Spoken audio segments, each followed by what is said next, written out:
En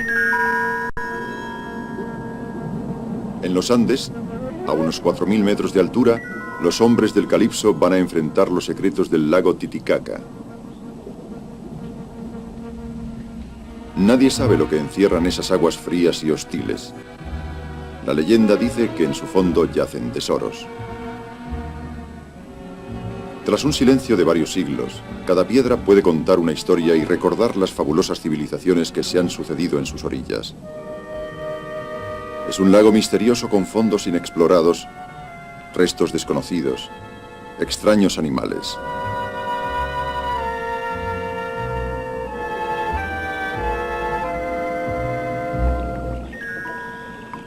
La vida se aferró aquí, a pesar de la implacable hostilidad, y tomó formas de pesadilla.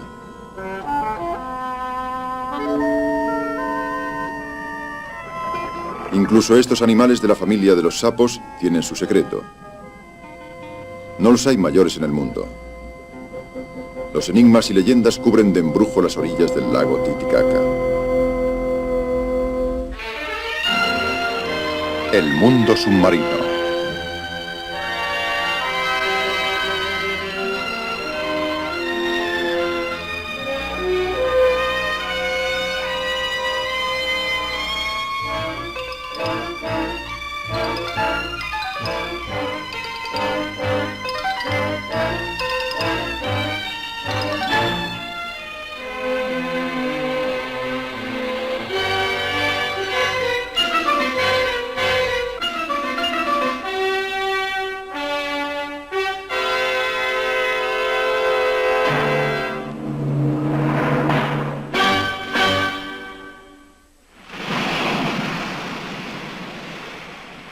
La leyenda del lago Titicaca. Hoy es 14 de agosto. En las agitadas aguas del Pacífico, un equipo de submarinistas explora un profundo arrecife. En la superficie, el Calipso es un juguete de la marea.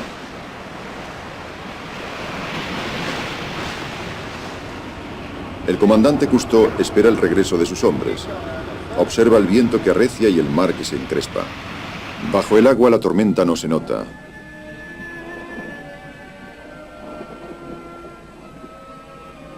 Las corrientes y la marea remueven el mar según ciclos regulares. Los habitantes del arrecife están familiarizados con estos ritmos.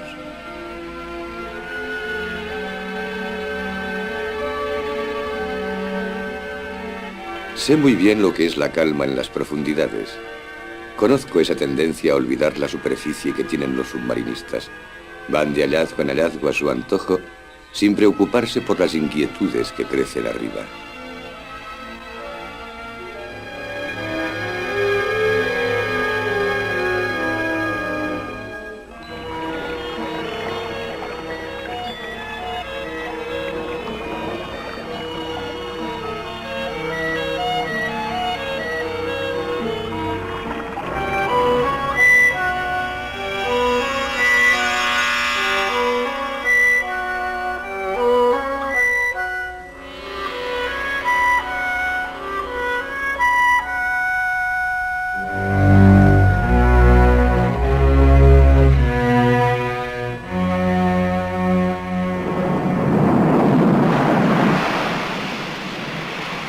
Como sucede a menudo en la mala estación, el tiempo puede cambiar muy deprisa. Hago volver a los submarinistas que no se dan cuenta hasta qué punto es urgente. En pocos minutos la recuperación se volverá problemática.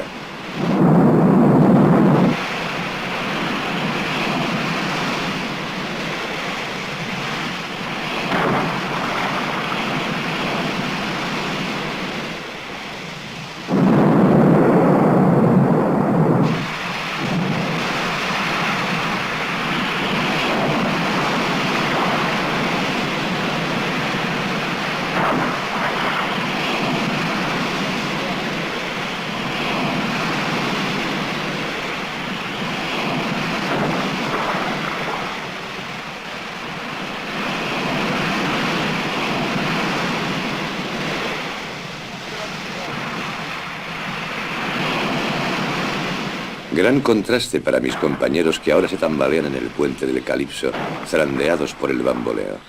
Vienen de un universo en el que planeaban como arcángeles y llegan a un mundo en el que de nuevo les aplasta la gravedad.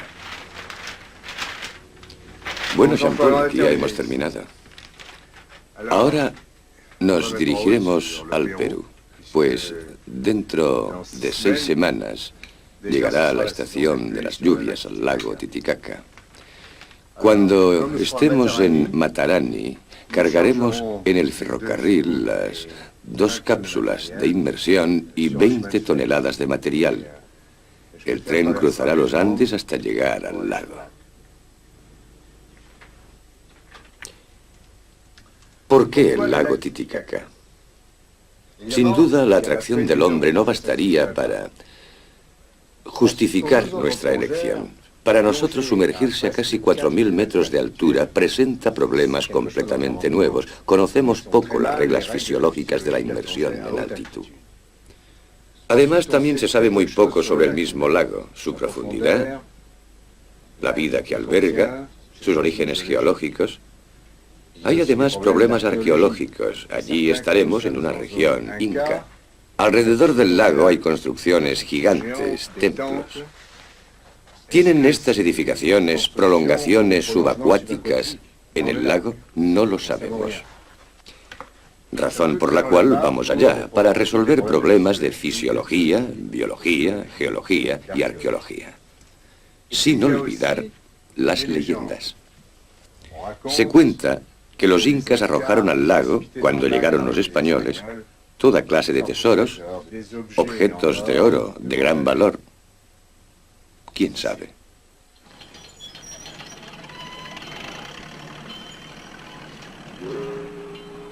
En los muelles del puerto peruano de Matarani, un tren especial está dispuesto para transportar a 17 hombres, 20 toneladas de material y las 2 cápsulas de inmersión, hasta unas montañas que alcanzan los 4.400 metros. La tripulación que queda a bordo es muy limitada. Los demás abandonan el marco familiar del barco impacientes por emprender esta expedición terrestre. Dejamos a Zum a bordo, ya que tememos sus reacciones en un país en el que le acecharían incidentes de todas clases. Al salir ponemos el altímetro a 0. Por cada vuelta completa de esfera habremos ascendido 1000 metros. El tren sube por una abrupta pendiente. Salimos de la eterna niebla de la costa pacífica para acceder al sol que ya no nos abandonará.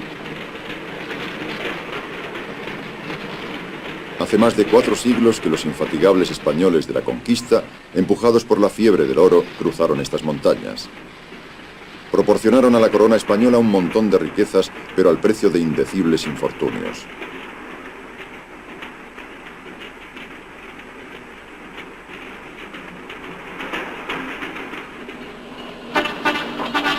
En Pampa de Arrieros, nuestra caravana se detiene para dejar pasar el tren que desciende.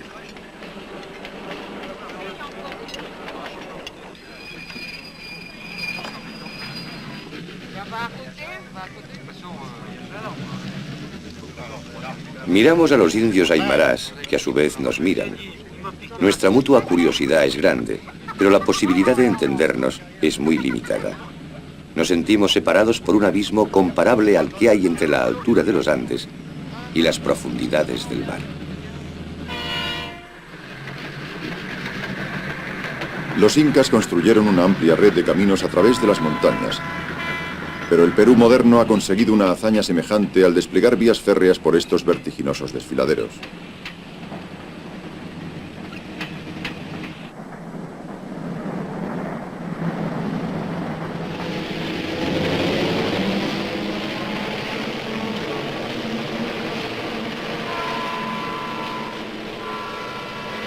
Los submarinistas sienten frío.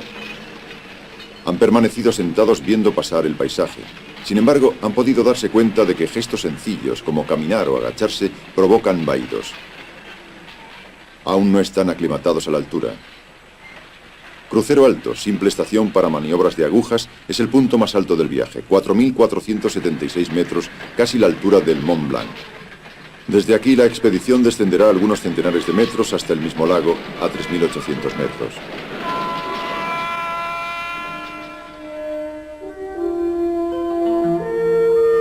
El lago aparece como un mar en medio de las montañas. Con una longitud de 225 kilómetros y una anchura de 60, tiene la misma superficie que Córcega, 7.000 kilómetros cuadrados. Es la extensión de agua navegable más alta del mundo.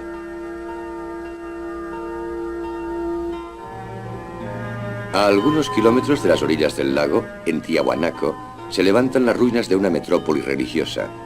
Los arqueólogos han podido distinguir en esas piedras las huellas de 5 civilizaciones, todas anteriores a los incas. Una gran parte de las obras de arte y de las construcciones que se les atribuye fueron, de hecho, obra de varios pueblos a los que sucedieron. Como los romanos, los incas se encuentran en el primer lugar de la historia, ya que supieron conquistar y organizar sus conquistas. Sin embargo, ninguna de estas civilizaciones precolombinas inventó la menor forma de escritura, y para recordar su pasado solo nos quedan algunas piedras esculpidas, esparcidas por una naturaleza hostil. El lago Titicaca es compartido por Perú y Bolivia. Saliendo del puerto peruano de Puno, en el lago, la expedición se dirige hacia la ciudad de Copacabana, en Bolivia. Será la base de operaciones.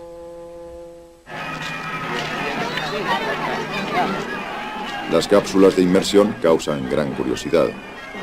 Su llegada es pretexto para una gran fiesta entre los indios y para nosotros una manera de calmar sus temores y ganar su confianza. Todos los pueblos de los alrededores han enviado a sus bailarines y a sus músicos.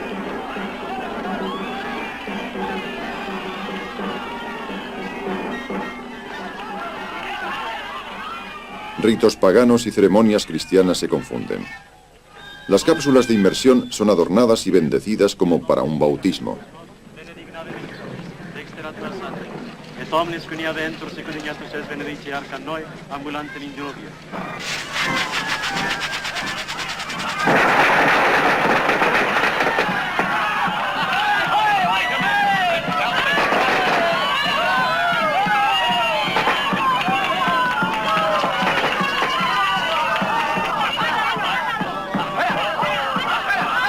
Las vestimentas de los indios para esta ceremonia son las que utilizan en las grandes fiestas. Estas constituyen la única alegría de su monótona existencia. Muchos de estos disfraces y máscaras recuerdan a sus antiguos amos españoles. También es la ocasión de cantar, bailar y sobre todo, beber.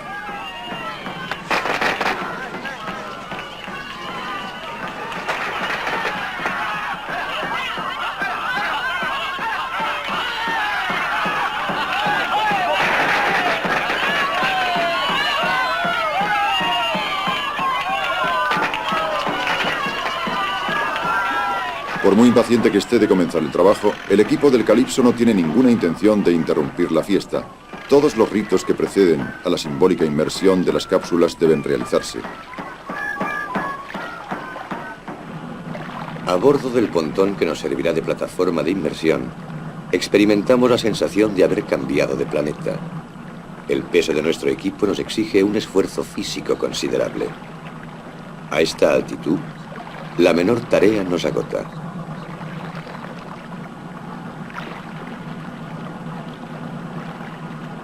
El lago parece inmenso. Nuestros temores con relación a la inmersión en altura no hacen más que crecer.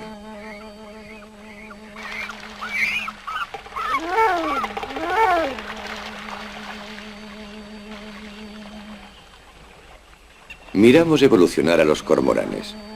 En el aire enrarecido de los Andes, los cormoranes normalmente tan ágiles tienen dificultades para elevarse de la superficie del lago.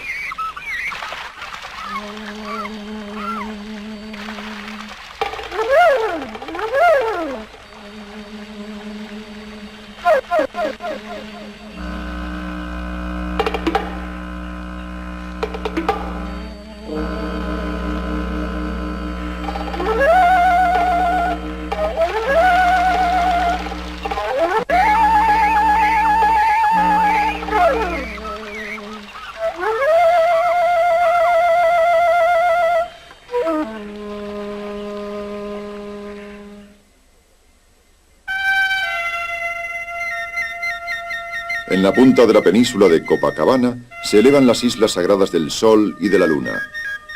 Es sin duda el mejor lugar para empezar las investigaciones. Aunque la temperatura externa no supera los 10 grados, Cousteau encuentra que los efectos del sol son más intensos en este aire enrarecido. Hoy el sol aprieta, ¿eh? Buen día, ¿eh? El lago Titicaca se encuentra en una hoya excavada por los glaciares. Su nivel ha variado en cada glaciación e incluso en la época histórica. Hoy en día crece lentamente. Es posible que las ruinas en las islas sagradas hayan quedado sumergidas. Cousteau explora la orilla en busca de antiguas construcciones que podrían prolongarse bajo el agua.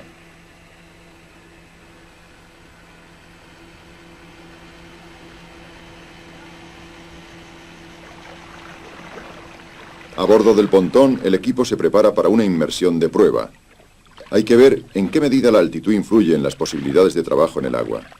Incluso el mismo compresor tiene problemas. El aire no suministra suficiente oxígeno al motor. Los pájaros son como el motor, tienen dificultades para arrancar.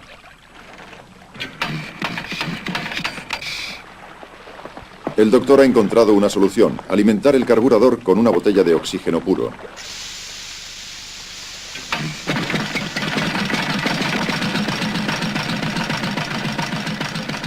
Delmotte y Deluar serán los primeros en sumergirse. Se han vestido lentamente, ya que incluso los gestos familiares de ponerse el equipo se vuelven aquí muy penosos. Para que un hombre trabaje con eficacia a esta altura, es necesario que la cantidad de glóbulos rojos aumente, lo que requiere algunas semanas, pero además que el tamaño de los pulmones y el metabolismo se modifiquen. El cuerpo humano no se adapta completamente a semejantes condiciones, sino al cabo de al menos 3 generaciones. Queremos filmar esta inmersión inicial para controlar las reacciones de los submarinistas. Incluso tememos que nuestros amigos pierdan el conocimiento, agotados por falta de oxígeno. De hecho, la presión que reina bajo el agua les ayuda. En la superficie, la presión atmosférica es aproximadamente la mitad de la que hay a nivel del mar. Los pulmones, en cada inspiración, solo reciben la mitad de su ración normal de oxígeno. A una profundidad de 4,5 metros, el aire proporcionado por el expansor alcanza de nuevo la presión de una atmósfera. La dosis de oxígeno vuelve a ser la habitual. De este modo, mientras descienden lentamente, los submarinistas experimentan un inesperado bienestar. Una inmensa pradera de un verde intenso se extiende en las profundidades hasta el límite de la vista. A esta altura, la atmósfera está muy enrarecida y es muy seca, la luz intensa. Los rayos del sol penetran profundamente en el lago y favorecen la fotosíntesis y, por lo tanto, la vegetación acuática.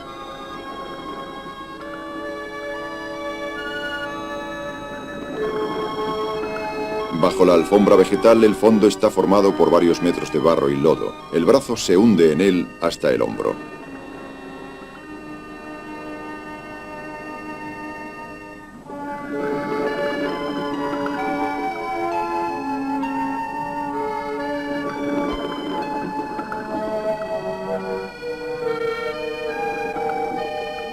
El lago tiene fama de ser rico en peces. Abajo no da en absoluto esa impresión.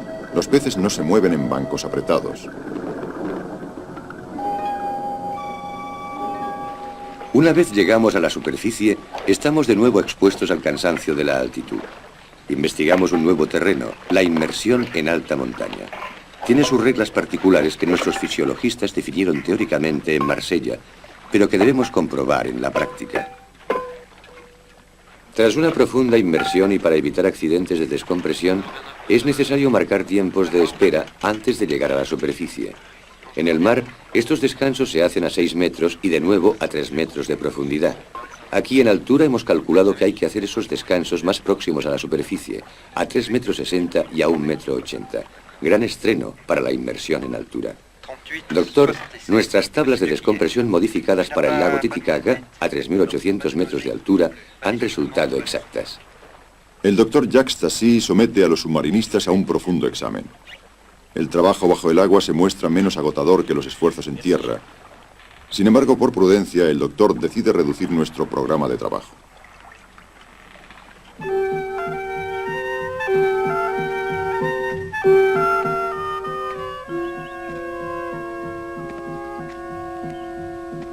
La Isla del Sol y la Isla de la Luna parecen haber tenido un papel primordial en la vida religiosa y civil de los incas.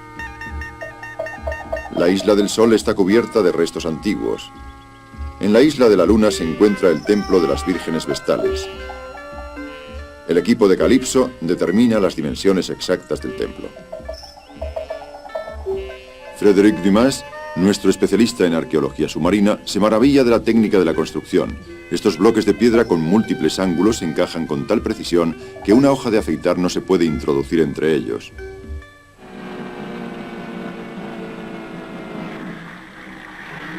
Tras haber determinado el probable emplazamiento de los cimientos bajo el agua, los submarinistas se esfuerzan en localizarlos entre los juncos que los indígenas llamaban totoras. La zodia, que evoluciona con creciente dificultad, las cañas se enredan en la hélice.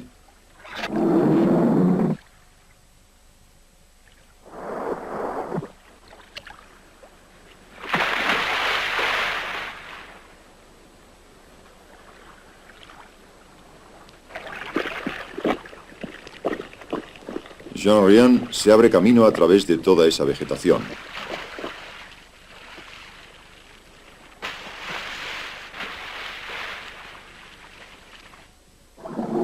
Busca un paso. Avanza trabajosamente por la jungla acuática que amenaza con aprisionarle. La abundancia de totoras proporcionó a los indios el material ideal para el único medio de transporte que conocen. Desde siempre utilizaron piraguas hechas de totoras atadas, cuyo calado es de algunos centímetros y permiten navegar entre las cañas.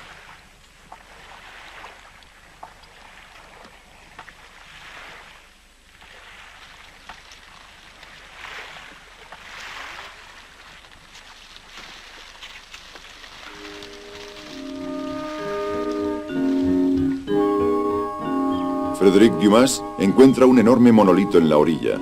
La superficie está carcomida, pero es evidente que esta piedra fue tallada por el hombre.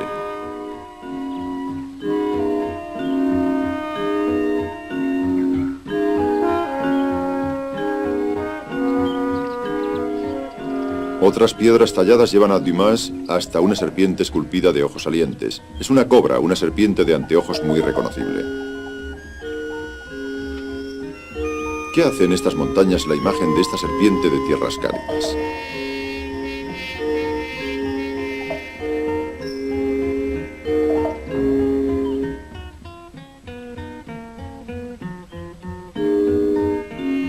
Dumas sigue la pista hasta el lago.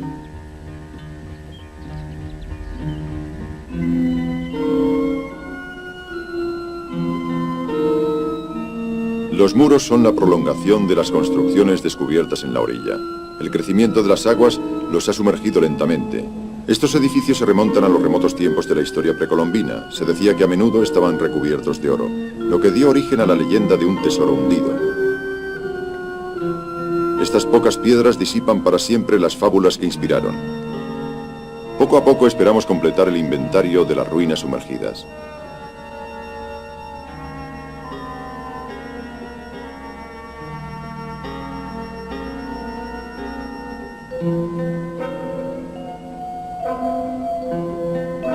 Aquí están, por fin, los cimientos o la prolongación de los muros en el lago Titicaca. Quizá estos muros rodeaban antaño el templo del dios Sol. Quizá las risas de las favoritas del Inca resonaron aquí antes de que la llegada de los conquistadores apagara su alegría.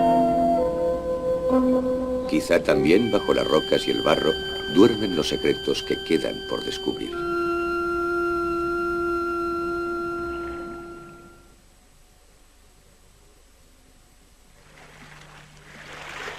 Para la gente del lago, todo lo que no comprenden es inca. Sus informaciones no son de mucha utilidad, aunque nos conducen hasta el viejo del lago. Nacido en la Isla del Sol, ha vivido 86 años en sus orillas.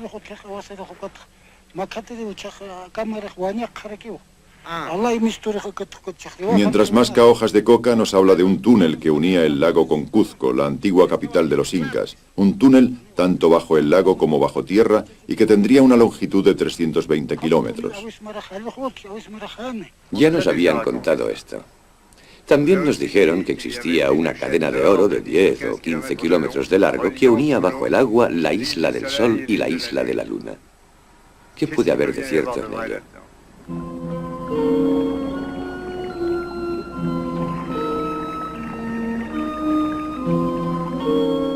En el agua, bastante clara pero cargada, la visibilidad no supera los 15 metros. El fondo está generalmente atestado de rocas cubiertas de algas. Jean-Rien observa restos, pedazos de alfarería cubiertos de algas que apenas se distinguen de las rocas que los rodean. Los trozos de alfarería son para los arqueólogos lo que las pepitas para los buscadores de yacimientos. He encontrado muchas vasijas durante otras expediciones. Esto me enseñó prudencia. Todo lo que se puede advertir aquí es que el dibujo que se encuentra en estos fragmentos tiene un carácter bastante primitivo. Serán los expertos los que fijarán la fecha y el origen de los objetos. De este modo, darán un sentido a nuestros descubrimientos. Los objetos cotidianos ofrecen a menudo una mejor imagen del pasado que las joyas enterradas en las tumbas reales.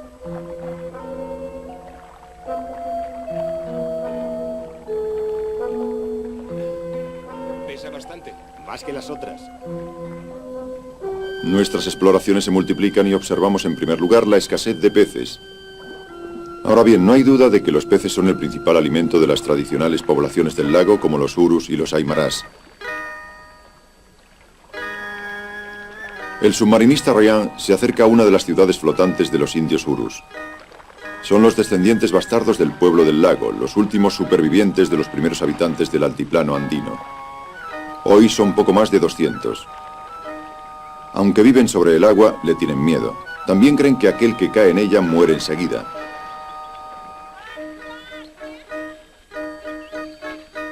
Pero Rien consigue finalmente subir a bordo de la isla flotante. Las totoras sirven para todo. Es la verdura, el forraje, el combustible, el material para las chozas, los barcos e incluso para la isla flotante.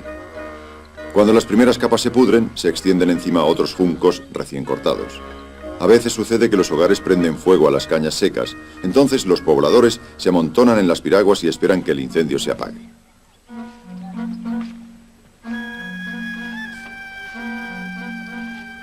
Para un pueblo arisco y supersticioso, Rien representa el mundo incomprensible de la sociedad moderna. Hasta ahora los indios urus no querían que se les fotografiara, pues según una creencia extendida entre muchos pueblos, el aparato fotográfico arrebata el alma al mismo tiempo que toma la imagen.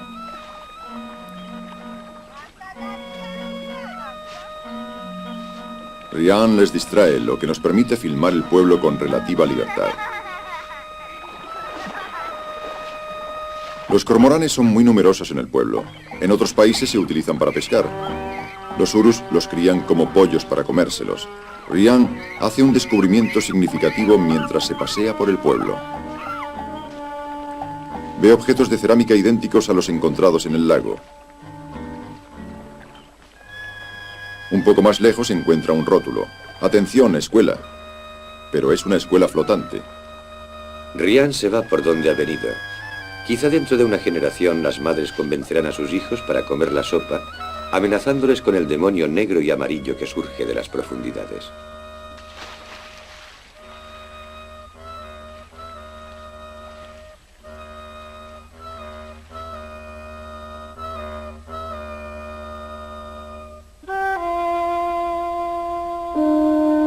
Una tras otra, las civilizaciones florecieron aquí antes de desaparecer.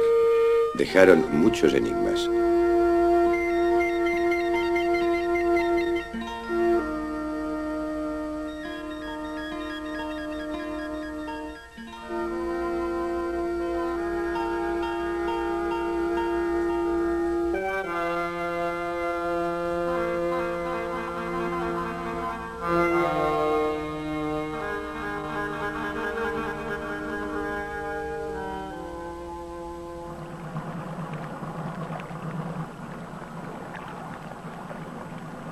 Hay que irse. Vamos. Durante 4 semanas, los submarinistas han explorado las aguas del lago tan lejos y tan profundamente como han podido. Ahora serán las cápsulas de inmersión las que continuarán las exploraciones. Mientras se las pone a punto, los submarinistas empiezan su investigación sobre la fauna.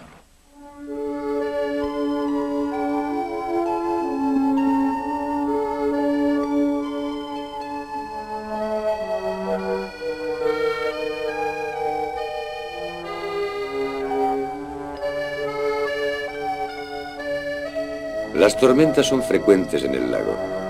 Descubrimos los restos de un pequeño vapor y en él un sapo.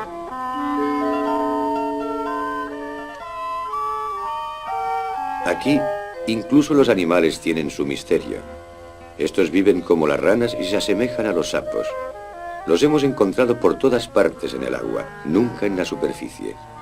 Al aire libre, se asfixian.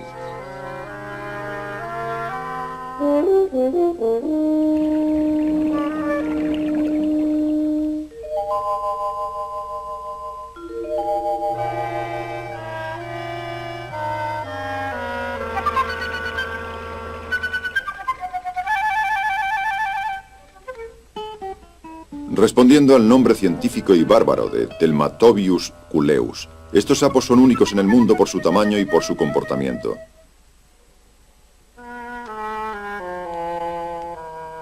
Todos los demás sapos deben respirar en la superficie. Entre los Telmatobius, los pulmones atrofiados son inutilizables.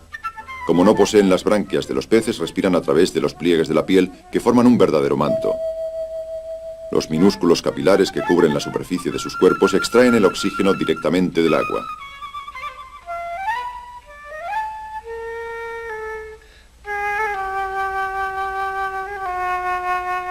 ¿Qué es lo que llevó a nuestros amigos los sapos a vivir bajo el agua?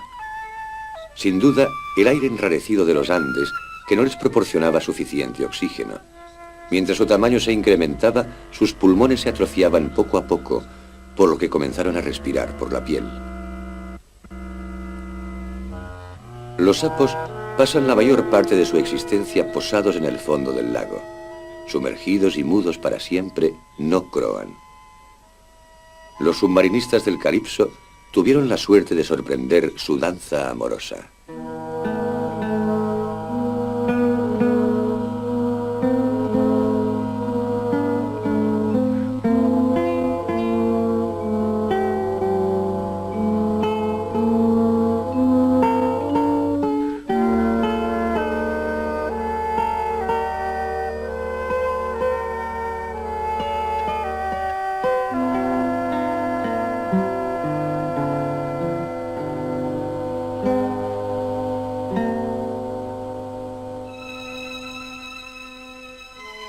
Hay otro misterio en este lago. Encontramos en las hierbas gran cantidad de peces muertos. Algunos estaban hinchados, otros deformados. No parecen haber sido muertos.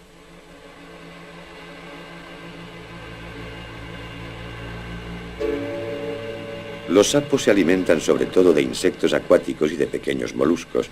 No atacarían peces de este tamaño. En cuanto a los numerosos pájaros de las orillas del lago, se tragan la presa. No son ellos, pues, el origen de semejante matanza de peces. Para resolver este nuevo enigma, recogemos unos especímenes que serán enviados al Instituto Oceanográfico de Mónaco para ser disecados y analizados.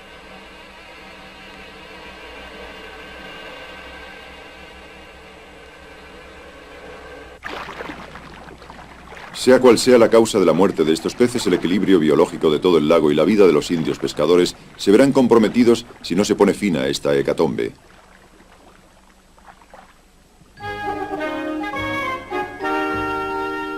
La increíble cantidad de sapos que hemos visto nos induce a intentar un cálculo de su población total en el lago.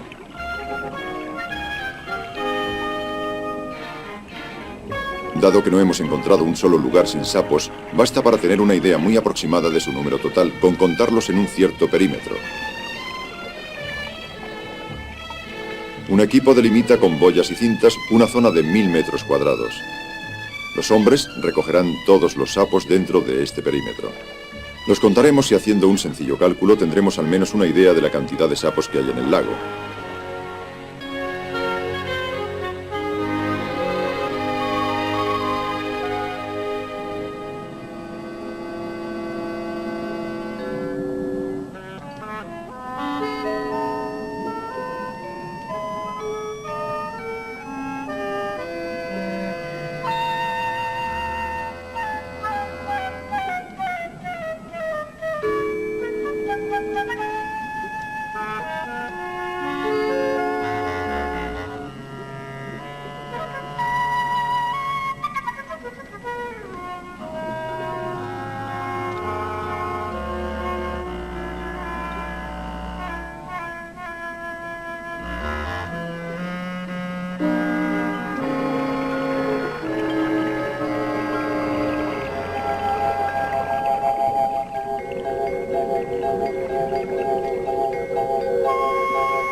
Si se les deja mucho tiempo fuera del agua, los sapos mueren como los peces. Felizmente, el recuento va deprisa.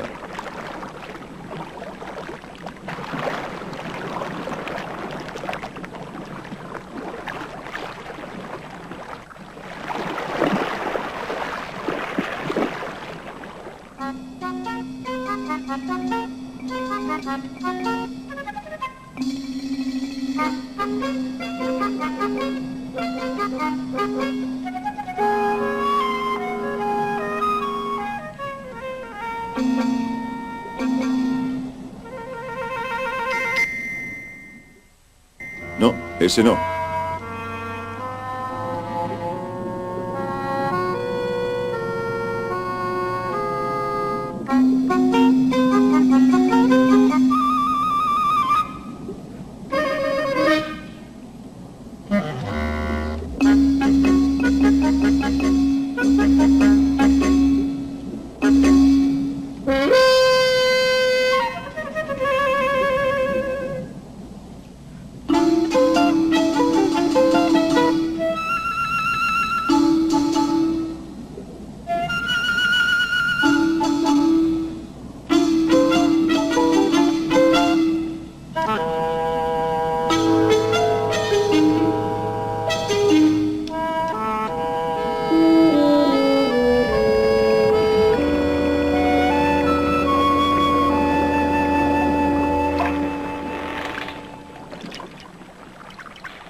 Las dimensiones del animal son sorprendentes. Completamente estirado mide cerca de 50 centímetros. Las ancas son casi 2 veces más largas que el cuerpo. El sapo puede alcanzar 1 kilo.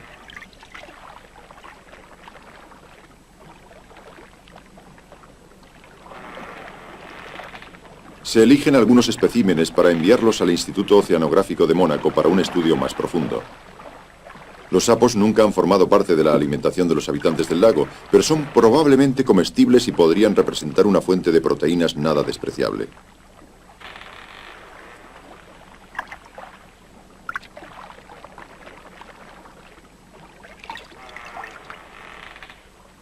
Cada sapo ostenta señales distintivas, dibujos, manchas que difieren y colores que van del amarillo al marrón oscuro.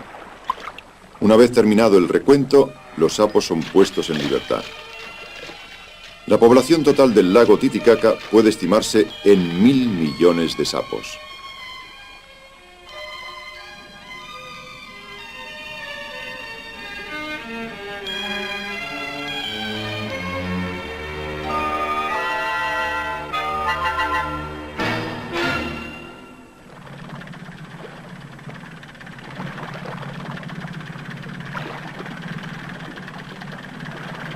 El doctor Harold Edgerton, profesor del Instituto Tecnológico de Massachusetts, impaciente por participar en otra expedición con su amigo Cousteau, prepara los ensayos de su sonar especial.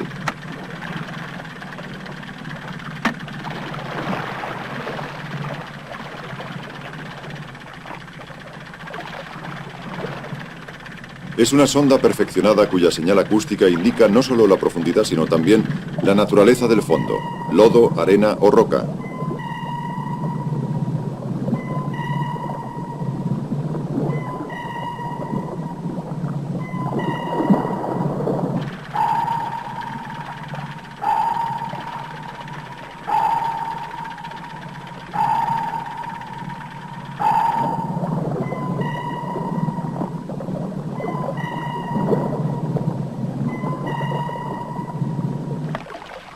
La banda de registro da una imagen detallada del fondo del lago.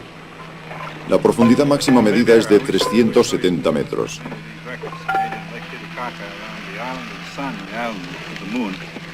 One of the most interesting areas has been plotted up on another chart, which shows Sun Island, the main island of Copacabana. El doctor Edgerton comenta con Falcó los gráficos del fondo del lago alrededor de las islas del Sol y de la Luna. La región más interesante ha aparecido en esos perfiles. Entre 2 dorsales rocosas, dice, existe una cuenca de sedimentación a 120 metros de profundidad. Valdría la pena hacer una inmersión allí con las cápsulas. Del fondo plano emergen abruptos acantilados que probablemente sería interesante observar. Además, los eventuales tesoros tirados en el lago tienen muchas posibilidades de haberse reunido en esta llanura.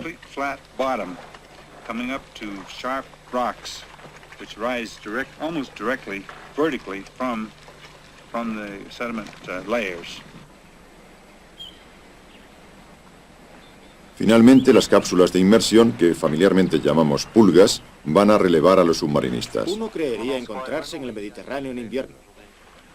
Sí, confieso que tengo dificultades para imaginarme que no estamos en el mar, que se trata de un lago a 3.800 metros de altura y que en agua dulce el empuje de Arquímedes es menor que en el agua del mar.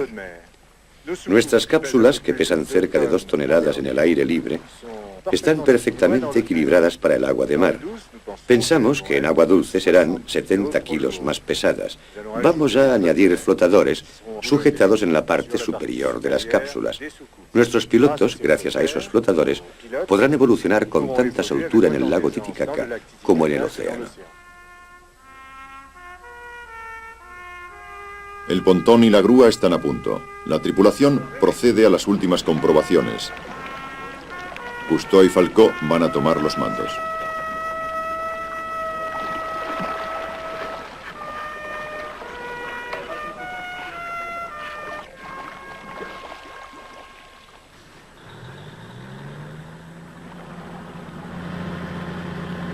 ¿Cuál es la pregunta?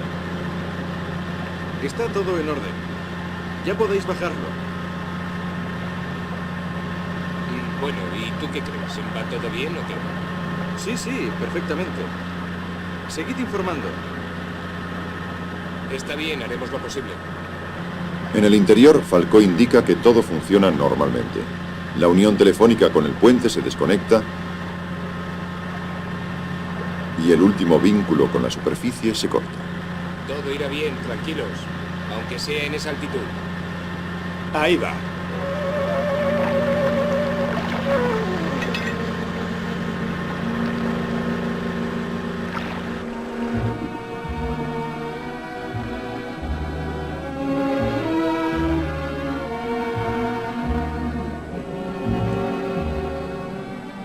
Un submarinista acompaña las cápsulas hasta los 30 metros para asegurarse de que no han sufrido mucho durante su largo viaje a través de los Andes. Cousteau y Falcó, con los faros, le dicen hasta luego.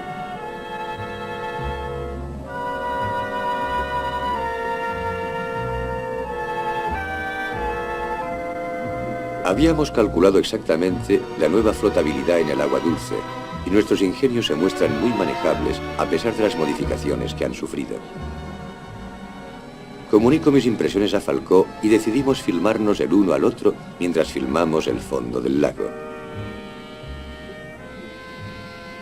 Nos sentimos menos desconcertados en nuestros submarinos miniatura, rodeados de los instrumentos familiares de a bordo, que ante la desolación de los Andes.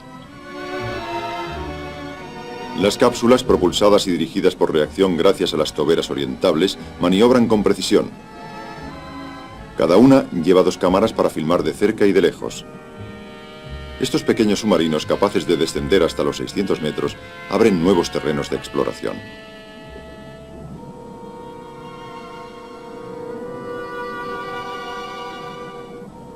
Las 2 cápsulas descienden una junto a la otra, bordeando prudentemente las rocas. La carta levantada gracias a los registros del sonar del Dr. Edgerton sirve de guía a los pilotos. A 120 metros, los submarinos alcanzan la cuenca sedimentaria observada por el Dr. Edgerton. Empieza el largo viaje por encima del lodo.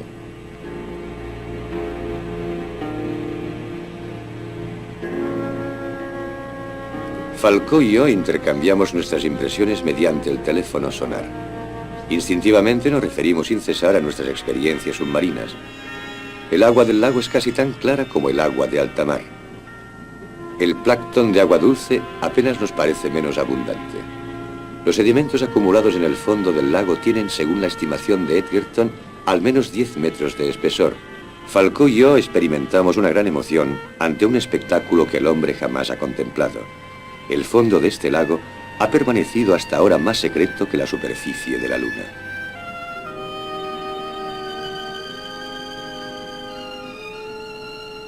Más o menos en medio de esta llanura aparecen huellas incomprensibles.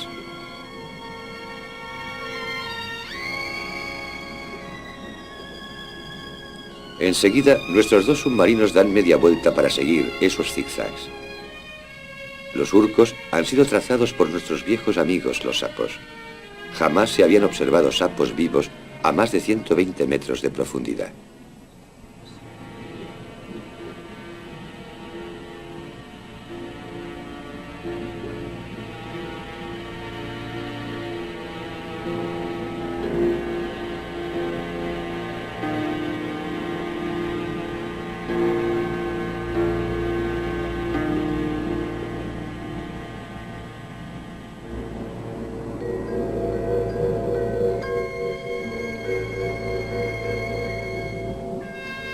Las cápsulas han cruzado esta llanura sedimentaria y acaban de llegar a la arista rocosa observada por el sonar. Es bastante semejante a una columna vertebral gigante. La exploración ha terminado.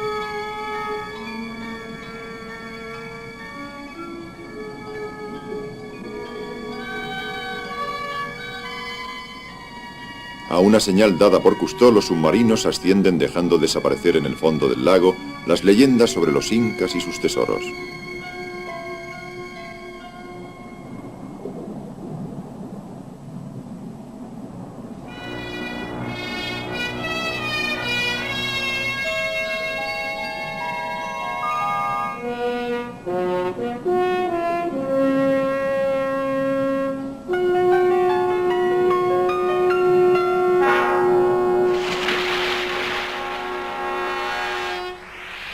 En la superficie, los dos submarinos miniatura resoplan como ballenas, indicando así su posición al pontón. Esta imagen final de nuestra expedición reúne las cápsulas de inmersión junto a las canoas de junco de los indios. Resume 2000 años de historia del lago Titicaca. Cousteau regresa a Mónaco en busca de la respuesta al problema de los peces muertos. Y bien, Carpín, ¿has podido resolver el misterio de los peces muertos del lago Titicaca? Sí, los peces tienen úlceras. Seguramente se trata de una furonculosis transmitida por las truchas que se han introducido en el lago. ¿Y crees que se logrará salvar la fauna del lago? Eso creo. Se están haciendo investigaciones. Desde ahora, los biólogos se han puesto manos a la obra. Van a intentar detener un mal que dejaría a los sapos y a las truchas como únicos propietarios del lago.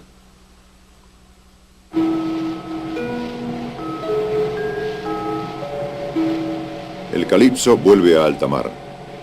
Los submarinistas se encuentran a bordo como en su casa. En el puente, dos piraguas indias destinadas a un museo de California. El viento del mar dispersa el polvo de los imperios desaparecidos.